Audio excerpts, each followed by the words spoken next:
Here's the secret to being wealthy. The more profitable your assets are, the more wealthy you will become. So build profitable assets. That's all there is to it. The more you invest now, the easier you'll have it later, and the more passive income you'll be able to make later, which will buy you back time and effort and health and money.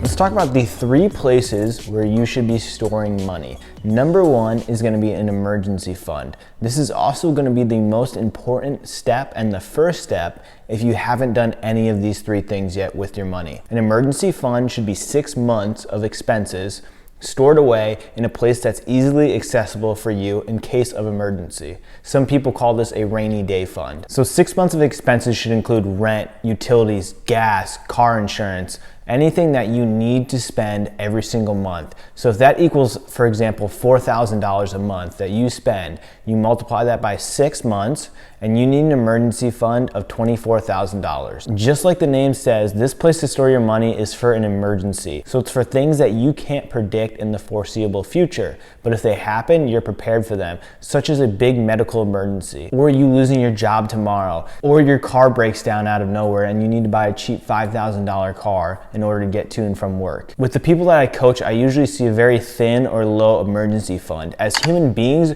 we generally like to think that nothing bad is ever going to happen to us, but that's just not the case. Hopefully you never have to use your emergency fund, but there may be a chance that you have to. If you keep an up-to-date budget, this is really easy to predict because you already know how much you're spending per month. If you don't keep a budget, I encourage you to. I use the budgeting app called Every Dollar. I'm not sponsored, I'm not paid to say that. I do have a video reviewing the Every Dollar app that I'll link in the description down below. If you don't have a budget, you need to start one and figure out how much you spend on all these expenses every single month, because I bet it's going to be more than what you think. An emergency fund should not be invested in anything. I know it sucks to keep money in a place and not be gaining a ton of interest on it like you are in your investments. However, that's just the nature of what the emergency fund is there for. It needs to be easily accessible. That's why I keep mine in a bank savings account. I know that the money is there, it's gonna be there tomorrow, it's gonna be there in a month, and if I need it right away in an emergency, I can get it with one swipe of a card. Things that aren't an emergency fund and not a good plan to have are charging everything on a credit card where you don't have the money to pay it back, a Roth IRA where even though you need to pull out your own contributions, you need to sell your investments and have the account open for at least 5 years in order to withdraw money. An emergency fund is not something that you have invested in single stocks where it fluctuates thousands of dollars from week to week and you're not sure exactly how much you have in that emergency fund. And lastly, an emergency fund is not something that you spend on things that aren't an emergency. So I get the question a lot, should I keep my emergency fund in a high yield savings account? There's nothing wrong with keeping this emergency fund in a high yield savings account where you can make, instead of the average rate of a bank savings account, which is about 0.06%, you can make close to 1% in a good high yield savings account. And you know the money's there. I don't have a problem with you keeping your emergency fund there as long as it's easily accessible to you and you know you can withdraw it immediately. Personally, right now where I'm at, I don't think it's worth it to open up a high yield savings account specifically for my emergency fund. If I did open one up, I'd maybe make an extra $100, $150 a year, and it's just not worth my time to research what's the best high yield savings account, open that up. It's just not worth it for me, it's not worth my time. However, if you have a large emergency fund, like $50,000 or more, now we're talking about you making an extra $500 a year and a couple $1,000s in a few years from now. That's pretty substantial. It's probably worth your time to open that up and keep it in a high yield savings account. The second place to store your money is going to be in a savings account.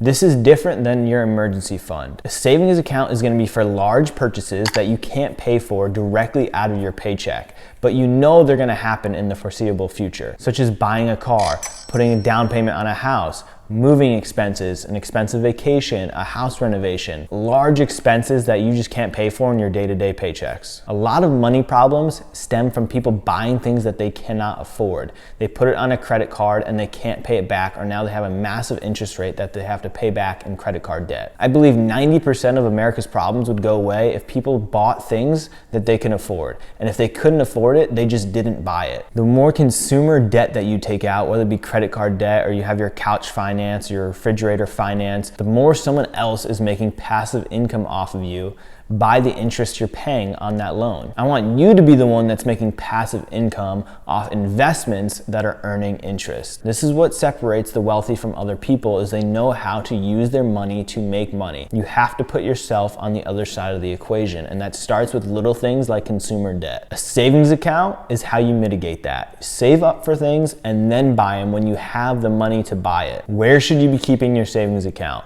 Well, I keep mine in a regular bank savings account.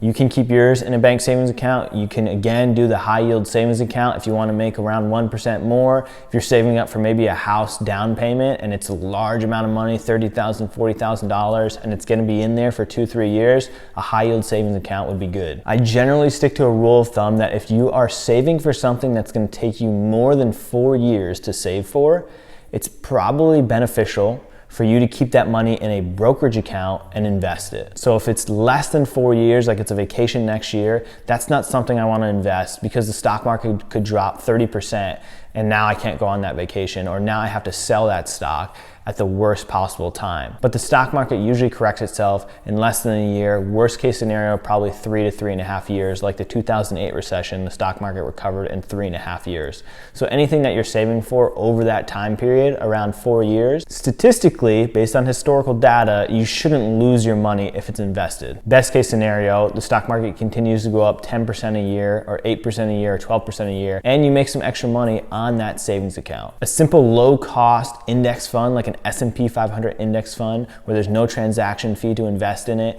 and there's very low yearly costs, would be a great option for you if you're saving for something over that 4-year mark. The third and final place that you need to be keeping money is in investments. This is going to be stocks, crypto, investment real estate, or businesses. Building assets by investing is how you will become wealthy.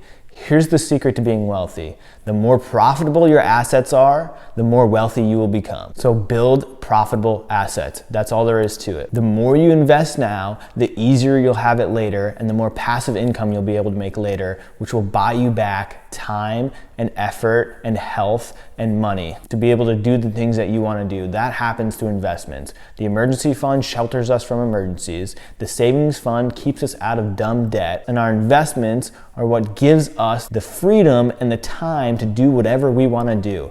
It's not just for retirement. It may be to supplement your income right now, but what it's going to do is give you the opportunity to make money passively through your investments, doing whatever you want to do instead of working for someone doing something you don't want to do. Investment income gives you the opportunity to gain compound interest. Albert Einstein said compound interest is the 8th wonder of the world, meaning it's so important and it's something that you need to tap into. So where are we going to invest our money this year? Well, if your company has a 401k, that's a great place to start, especially if you get a company match, because that's free money. If you don't have a 401k or you need an additional place to invest, an IRA is something that anybody can open up as long as they have some form of taxable income. You can open up a Roth IRA or a traditional IRA, and everybody can open up a regular brokerage account through any major platform like Fidelity, E-Trade, TD Ameritrade, Charles Schwab, and you can start buying stocks, bonds, index funds, mutual funds within that brokerage account. So I have almost all my investments in mutual funds and index funds, which are made up of single stocks, but I don't actually trade single stocks directly. I usually just buy funds. And I do have about 5% of my net worth in crypto that I'm invested in through a regular brokerage account. And then I have this financial coaching business right here that I'm building that I invest some money into. If you're a handyman or you're a real estate agent, then maybe investment real estate may be the best option for you. Me personally, I don't want to really be a landlord. I don't have the niche for that, so I don't do it. But if that's something that you want to do and you already have a skill set like a handyman or your real estate license and you have access to the MLS, go for it. As long as you don't over leverage yourself with mortgage debt. The most important thing with your investments is keep investing the cash consistently. Consistency is key. Even though you feel like you may only be able to invest a little bit at a time, it'll make a huge difference in the long run. The sooner you start, the better. The more consistent you are, the more wealthier you will be in the future. Thanks for watching this video, guys. Please go ahead and subscribe if you're not already. And if you got anything out of the video, please hit the like button. I'll see you in the next video.